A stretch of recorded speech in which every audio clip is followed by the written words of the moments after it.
They say pitchers are the heartbeat of baseball, but what they don't tell you is that being a pitcher feels more like being the scapegoat. One pitch dot, one miss, one mistake, and suddenly the crowd hates you, the coach benches you, and the internet. They drag you like you never existed. You train your arm to move like a machine, but you're human, and that's the part nobody wants to accept. If you're a baseball fan, or better yet, if you've ever stood on that mound with sweaty palms and a racing heartbeat, you already know what I'm talking about. You felt it. The silence right before the windup.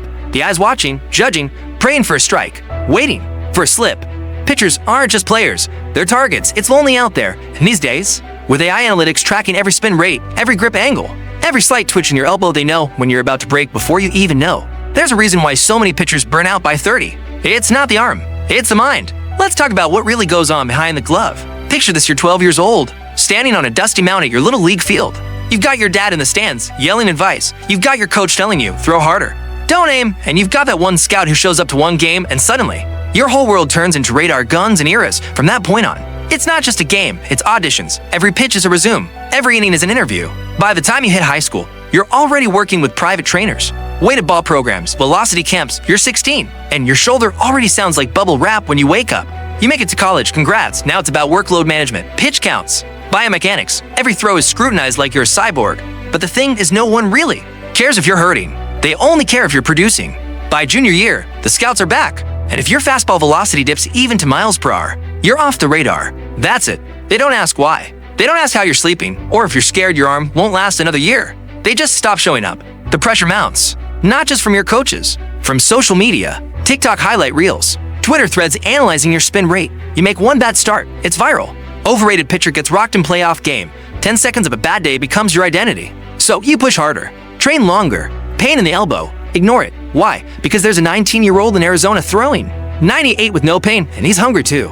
By the time you get drafted, if you even do, you're already teetering on burnout. And in the minors, it's not glamorous, it's bus rides that smell like regret, cheap hotels, microwave meals, six-figure dreams for four-figure paychecks, and when you finally get called up to the show, you realize that everything gets harder, not easier.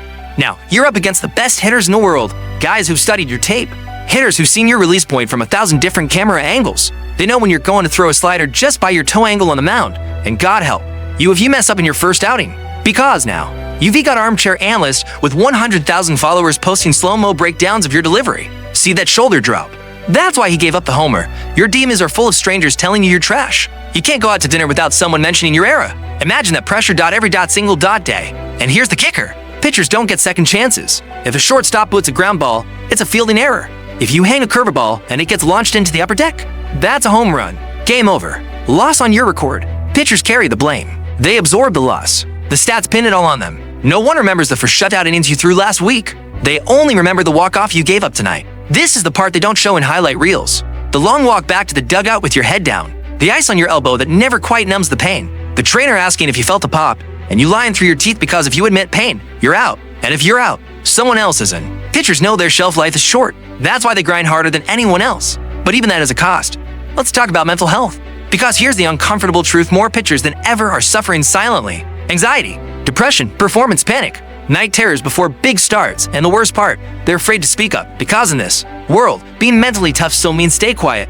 Don't cry, don't crack, don't complain. But it's 2025, and the mental health revolution in pro sports is here. You've seen guys like Tyler Matzik talk about the yips. You've seen all-stars step away to deal with anxiety. This isn't weakness, it's human. Pitchers aren't robots. They're not pitching machines with perfect mechanics. They're people with fears, with families, with breaking points, and the fans. They only see what's on the screen. The flame-throwing fastball, the clutch strikeout, the meltdown inning. But behind that screen, there's ice baths at 2 a.m. There's text to your trainer saying, I don't think my arm's gonna make it. The rest crying in the shower because you blew a save and now you're retraining for all the wrong reasons. This is what it's like to really be a pitcher in 2025. You don't just throw balls. You carry expectations, you carry analytics, you carry narratives. They call him the ace, the guy with the golden arm. But nobody ever asks what that arm feels like after throwing 110 pitches in the dead heat of July. Nobody asks what it's like to wake up and feel your shoulder grinding like a rusted hinge. You're expected to just show up, deliver, win, or else you're the reason your team fell apart. See, being a pitcher isn't just a position, it's a psychological war zone. The pressure starts way before the first pitch is even thrown, hours before the game. You're already running through lineups. In your head, studying tendencies, checking scouting reports, visualizing each batter like you're solving an equation, but the variables keep changing every single game. And when you're finally on that mound, alone, staring down a batter with the bases loaded, every eye in that stadium is locked on you. Every fan at home is ready to judge you. There's no backup, no substitution, no relief. You screw up a pitch, boom, 3 runs, and just like that, the game's momentum shifts. You walk off the mound with your head down, even if you pitch your guts out for 6 innings. One mistake, you wear the loss like a scarlet letter, and it's not just the mental weight. There's a reason why Tommy John surgery has become almost routine. These guys are throwing balls at speeds human joints weren't designed to handle. Fastballs hitting 98, 100, sometimes 100 miles per hour. That kind of torque on the elbow and shoulder, it's surgical waiting to happen. Pitchers live on the edge of physical breakdown, and the training, it never stops. You'd think after a 9-inning game you get a day off. Nah, it's straight into recovery mode. Cryotherapy, resistance band work, arm care routines, pitching mechanics analysis, and now AI load monitoring systems. Technology tracks every single movement. One deviation in motion, your coach has a data sheet on it. Your career can literally be paused by an algorithm. That's the other thing. Technology has changed everything. In 2025, every pitcher is being watched by not just scouts, but machines. Spin rate, release angle, arm slot, every metric is measured. It's not enough to just feel good on the mound. You have to data check good, and if the numbers don't add up, your spot is up for grabs, even if your ear is solid, even if you've been the workhorse. The machine says your velocity's dipped by 2 miles per hour. Suddenly, you're fatigued. Suddenly, there's talk of a bullpen emotion. You're not a person, you're a profile. And then there's the noise. The social media critics, the fantasy league warriors, the hot take merchants on TikTok and YouTube shorts. One bad outing and your name trends not because you're great, but because you blew a save or walked in a run. The comments aren't just brutal, they're personal. He's washed, overpaid trash. Send him to AAA. It's not feedback anymore. It's abuse. Some guys delete social media altogether. Others go silent because there's only so much you can carry. You've got teammates who rely on you, coaches who expect perfection, fans who demand a highlight reel. And behind all that, maybe you've got a family, a kid who just wants to play catch, a partner watching you struggle, and still you lace up, wrap your arm, and step into the spotlight again. The mental health revolution in pro sports has given guys a voice, but it has still a fight to be heard. Pitchers especially, because you're not allowed to be vulnerable when you're the anchor of the game. If a closer melts down, people shrug. Bad night, if a shortstop puts a grounder, it's just one play. But if you can't find the strike zone, that's the whole game. You're the villain. And here's the messed up part, your job is to fail, slowly.